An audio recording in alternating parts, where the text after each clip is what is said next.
जय हिंद। आज हम लोग क्लास 8 प्रश्नावली 3.1 का क्वेश्चन हल करेंगे। क्वेश्चन नंबर 1 बोला है सरल एवं बंद आकृति क्या होती है, उदाहरण देते हुए उनके प्रमुख गुणों को समझाइए। तो देखिए सरल एवं बंद आकृति क्या होती है। तो वैसी आकृति जो स्वयं को कभी भी ना काटे उसे सरल आकृति कहा जाता है। जिसे हम यहाँ एक त्रिभुज को बनाए हैं, इसकी एक भुजा दूसरे भुजा को नहीं काटती है, तो यह कहा जाएगा कि यह कौन सी आकृति है, सरल है और बंद है। और देखिए सरल तो है लेकिन यह क्या है, खुला है, तो इसको कहा जाएगा कि यह आकृति सरल है लेकिन बंद नहीं है, खुला है। क्यों? क्योंकि यहाँ देखिए यह आकृति का जो भुजा है एक दूसरे को तो नहीं काट रहा है, लेकिन यह खुला हुआ है, बंद नहीं है, तो इसको कहा जाएगा कि यह आकृति सरल है लेकिन खुली है। इसको कहा जाएगा यह आकृति सरल है और बंद भी है। अब यहाँ देखिएगा जो सरल आकृति नहीं होती है वह कैसी होती है। तो देखिए जैसे यहाँ एक हम आकृति बना दिए, तो यह क्या किया है, तो स्वयं को एक बार काट दिया है, तो यह सरल आकृति नहीं होगी। तो अब आप समझ गए होंगे कि सरल आकृति क्या होती है, यानी वैसी आकृति जो स्वयं को ना काटे वह क्या होती है, सरल आकृति होती है। तो चलिए हम इसको लिख रहे हैं आंसर। वैसा बहुभुज जो स्वयं को न काटे उसे स्वयं को न काटे तथा बंद हो वह सरल आकृति कहलाती है। वह सरल एवं बंद आकृति कहलाती है।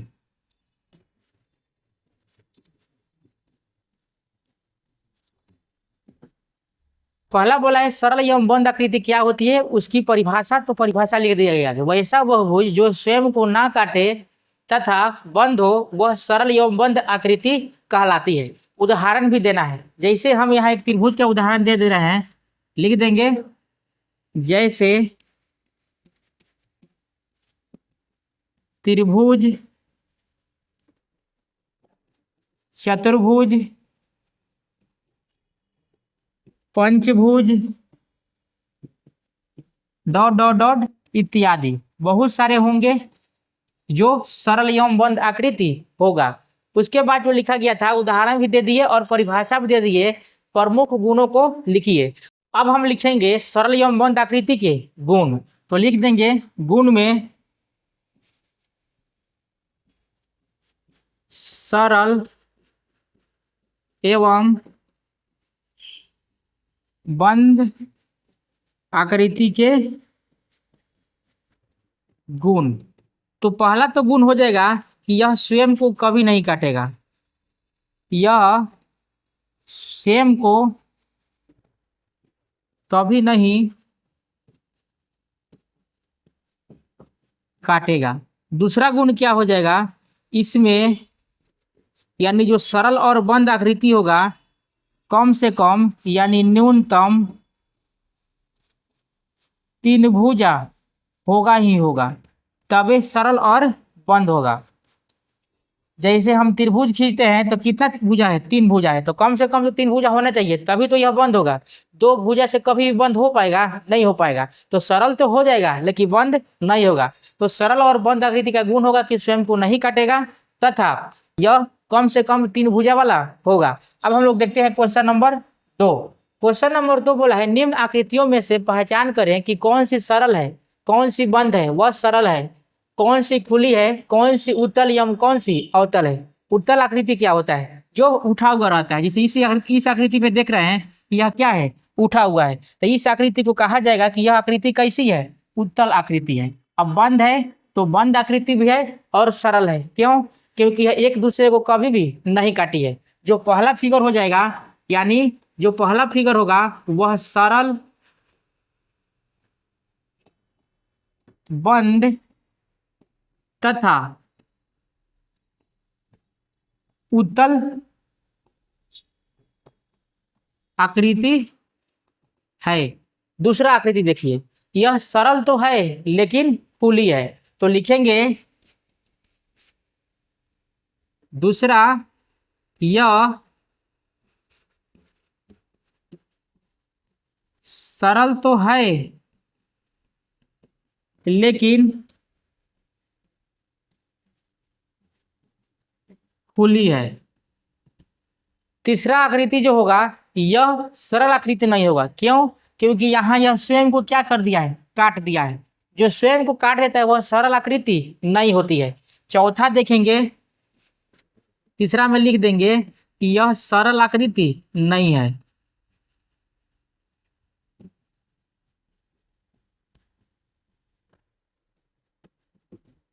चौथा देखेंगे, यह क्या है, धंसा हुआ है। यानी जो धंसा हुआ होता है उसको क्या कहते हैं, तो उसको कहते हैं अवतल आकृति है और बंद भी है। तो लिख देंगे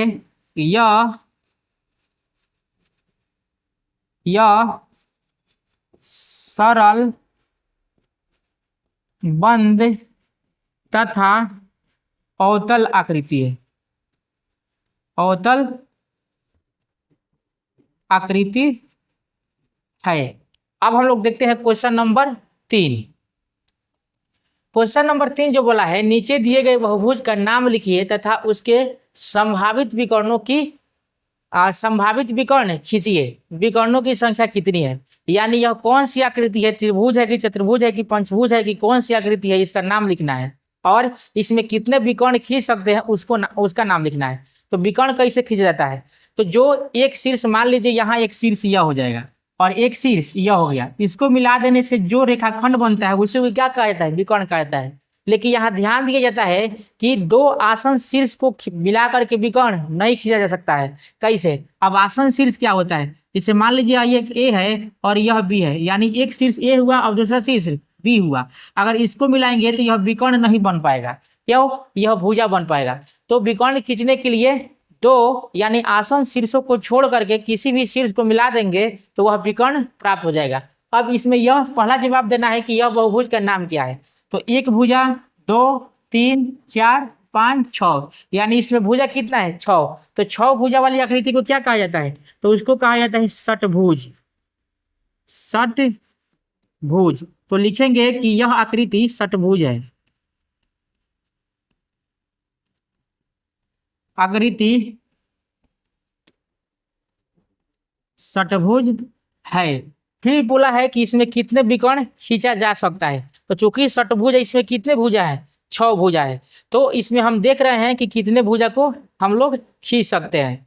तो यहाँ षटभुज का फिगर तो दिया नहीं है, यानी इसी में हम विकर्णों की संख्या खींच रहे हैं। तो चलिए इसमें हम देखेंगे कि इसमें कितने विकर्ण खींच सकते हैं। तो इस आकृति को यानी इस पर जो दिए थे इसको मिटा दे रहे हैं। तो यह हो गया एक, यहाँ से खींच रहे हैं, एक हुआ, फिर 2 हुआ, फिर 3 हुआ। इस शीर्ष से और विकर्ण खींचा जा सकता है, तो नहीं खींचा जा सकता है, यानी 3 विकर्ण हुआ। फिर इस भुजा से कितने विकर्ण खींच रहे हैं, तो 1 हुआ, 2 हुआ और फिर 3 हुआ।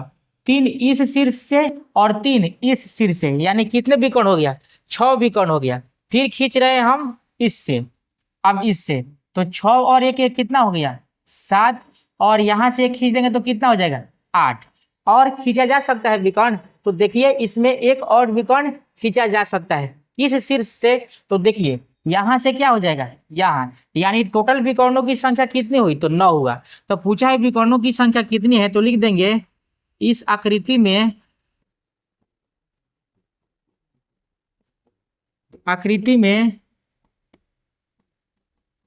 विकर्णों की संख्या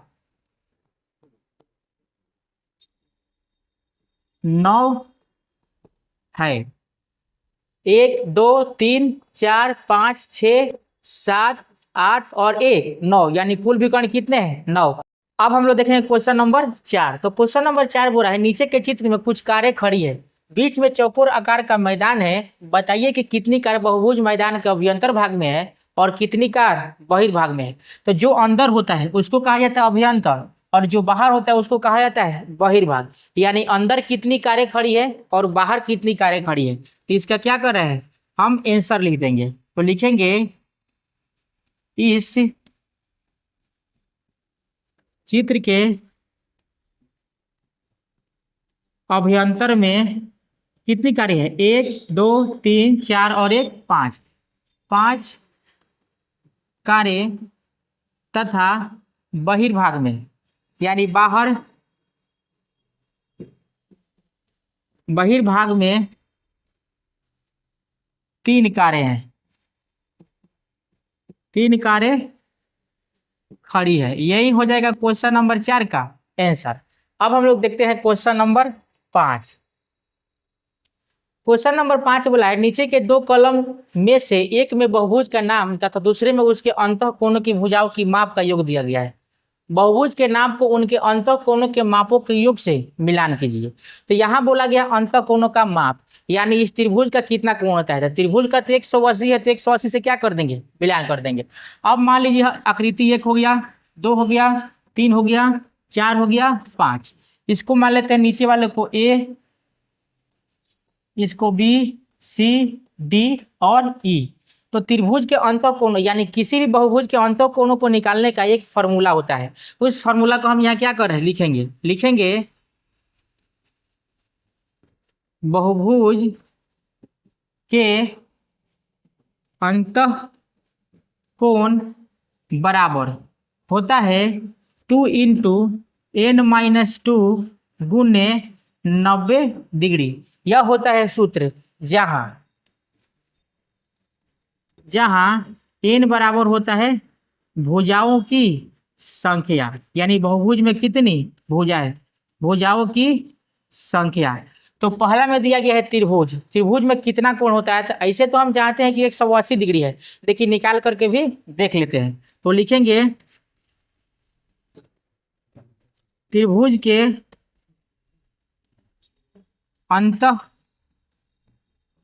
कोणों का योग बराबर 2 × तो त्रिभुज में n का मान कितना होगा? 3, चूंकि n क्या है? भुजाओं की संख्या। तो त्रिभुज में कितनी भुजा होती है? 3 भुजा होती है। तो लिख देंगे 3 - 2 × 90 डिग्री। कितना हो जाएगा?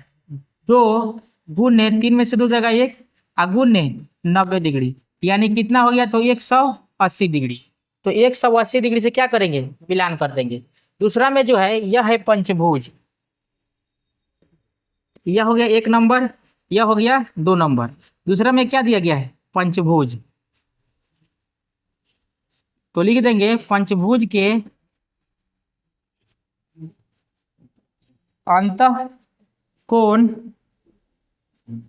का योग बराबर, फिर क्या हो जाएगा? 2 × 5 - 2 गुने 90 डिग्री। तो कितना हो जाएगा? 2 गुने 5 में से 2 गया 3 गुने 90, तो 3 दूना 6 हो जाएगा और 9 × 6 = 54। 9 × 3 = 27, 27 दूना कितना होता है? 54, यानी 540 डिग्री। इसका आंसर यह हो जाएगा और इसका आंसर यह हो जाएगा, लेकिन हमको आंसर नहीं दिख रहा है, मिलान करना है। यानी त्रिभुज 1 नंबर का जो हो जाएगा वह क्या हो जाएगा? सी। तो इसका हो जाएगा सी, और 2 नंबर पंचभुज का कितना हो जाएगा? 540, यानी इसमें कितना हो जाएगा? ई। इसको हम मान लिए। आप लोग इधर एक साइड 1 2 3 4 5 आकृति लिख देंगे, उधर ए बी सी डी लिख कर क्या करेंगे? मिलान कर देंगे। यानी कैसे मिलान करेंगे? तो 1 में कितना दिया गया है? त्रिभुज। तो लिख देंगे त्रिभुज, इधर क्या लिख दीजिएगा? 180 डिग्री। फिर क्या दिया गया था? पंचभुज, और उधर क्या लिख दीजिएगा? 540 डिग्री। अब हम निकाल लिए 1 और 2 का, अब हम निकाल रहे हैं 3 का। ये सप्तभुज के अंतः कोणों का योग, अंतः कोणों का योग बराबर हो जाएगा 2 × n-2 × 90 डिग्री। तो 2 की जगह 2 होगा, n-2 यानी 7 - 2 गुने 90 डिग्री बराबर 2 गुने 7 में से 2 जाएगा तो कितना बचेगा?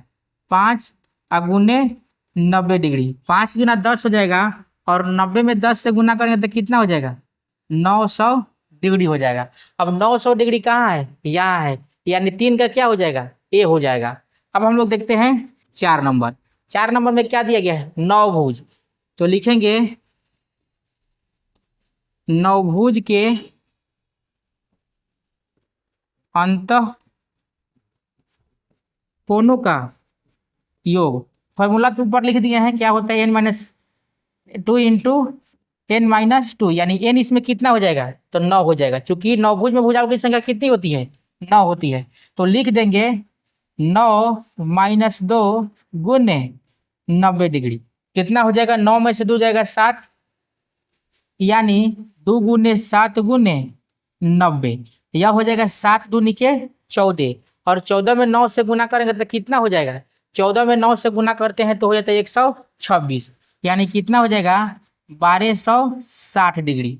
तो 1260 किस में है, बी में, यानी 4 का कितना हो जाएगा बी। अब हम लोग देखते हैं 5 नंबर। 5 नंबर क्या दिया गया है, षटभुज दिया गया है। लिखेंगे षटभुज के भुजाओं की संख्या बराबर क्या हो जाएगा, 2 इंटू n-2 गुने 90 डिग्री। 2 की जगह 2, षटभुज में भुजा की संख्या कितनी हो जाएगी 6, -2 गुने 90 डिग्री। 6 में से 2 जाएगा 4, यानी 2 गुने 4 गुने 90, 4 दूनी का 8 हो जाएगा, और 8 9 कितना हो जाएगा 72, यानी 720 डिग्री। तो 5वां नंबर का कितना हो जाएगा डी। ई तो लिख दिया गया है। उसके बाद सप्तभुज का कितना हो रहा था, तो सप्तभुज का हो रहा था 900, यानी इसका कितना हो जाएगा ए। नवभुज का कितना हो रहा था 1260, तो 4 का कितना हो जाएगा बी। तो सब तो हो गया, इसका हो गया त्रिभुज का सी, पंचभुज का ई यानी कितना 540 डिग्री, सप्तभुज का ए यानी 900 डिग्री, नवभुज का बी यानी 1260 डिग्री, षटभुज का डी यानी 720 डिग्री। अब हम लोग देखते हैं क्वेश्चन नंबर 6। क्वेश्चन नंबर 6 बोला है एक बहुभुज के अंतःकोणों के मापों का योग 540 डिग्री है, उसमें कितनी भुजाएं हैं बताइए। तो हम लोग जानते हैं क्वेश्चन नंबर 6 का आंसर लिख रहे हैं। हम लोग जानते हैं, लिखेंगे बहुभुज के अंतःकोण का योग बराबर होता है 2 इंटू n- क्या हो जाएगा 2 गुने 90 डिग्री। यही दिया हुआ है कितना 540 डिग्री। चूंकि बहुभुज के अंतःकोणों का योग कितना होता है 2 इंटू n-2 इंटू 90 डिग्री, और यही दिया गया है 540। तो लिख देंगे 2 इंटू n-2 इंटू 90 डिग्री बराबर 540 डिग्री। अब एक समीकरण बन गया, इसको हल करेंगे एन का मान निकल जाएगा, एन यानी भुजा निकल जाएगा। जब भुजा निकल जाएगा तब बता देंगे वह बहुभुज कौन सा है। तो n-2 बराबर 540 डिग्री, 90 भी गुना में है 2 भी गुना है, दोनों आके इधर क्या हो जाएगा भाग हो जाएगा। तो ये तो कट जाएगा, 0 से 0 खत्म, 9 छक्के 54, और यह 2 से कट जाएगा, 2 तियां 6, यानी n बराबर कितना हो जाएगा, तो इधर 3 है, यह 2 जाकर के उधर जुट जाएगा, यानी कितना हो गया n बराबर 5। तो 5 भुजा वाले आकृति को क्या कहते हैं पंचभुज। तो लिख देंगे इस बहुभुज में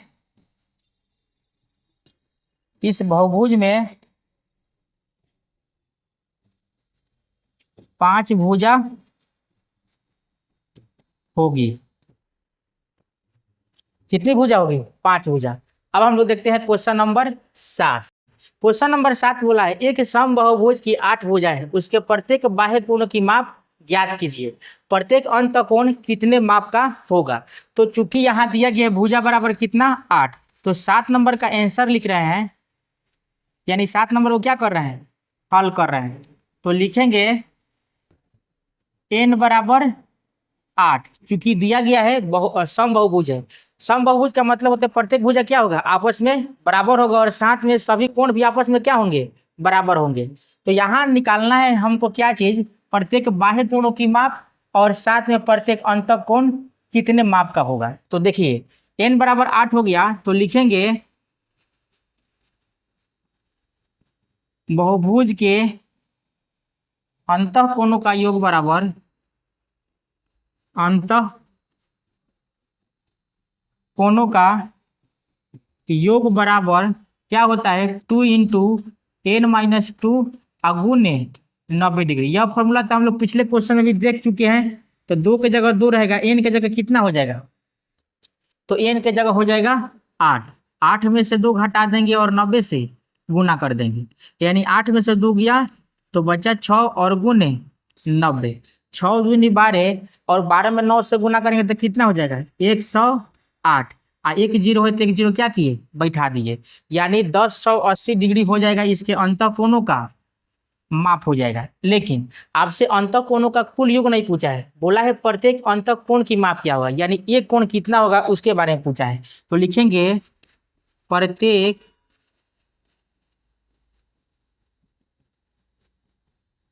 अंतः कोणों की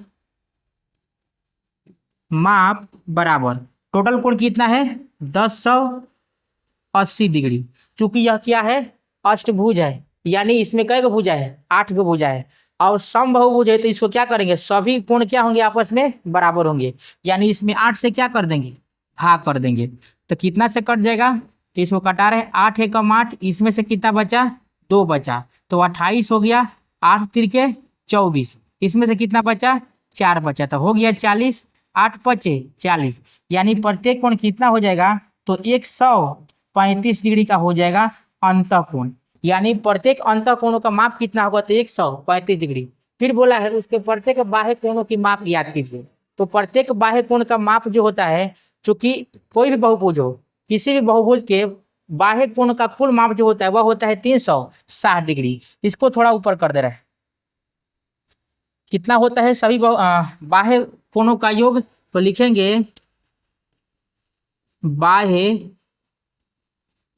कोणों का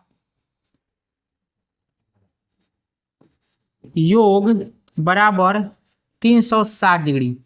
किस कोई बहुभुज हो, बहुभुज के सभी बाह्य कोणों का योग क्या होता है 360 डिग्री। चूंकि तो इसमें सभी कोणों का योग नहीं पूछा है, एक कोण को बोला है। तो लिखेंगे इस बहुभुज के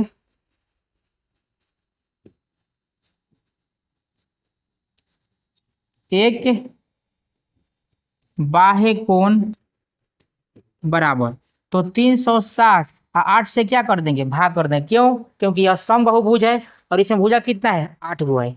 तो हो जाएगा 8 चौके 32, इसमें से कितना बचा 4 और 8 पचे 40, यानी एक आंसर यह हो जाएगा और एक आंसर यह हो जाएगा। तो इस जो अष्टभुज जो आकृति दिया गया था, इस अष्टभुज के प्रत्येक अंतः कोणों का योग होगा 135 डिग्री और प्रत्येक बाह्य कोणों का योग होगा 45 डिग्री। अगर आपको यह क्वेश्चन समझ में आया हो तो वीडियो को लाइक करें और चैनल को सब्सक्राइब करें। मिलते हैं नेक्स्ट वीडियो में, तब तक के लिए जय हिंद।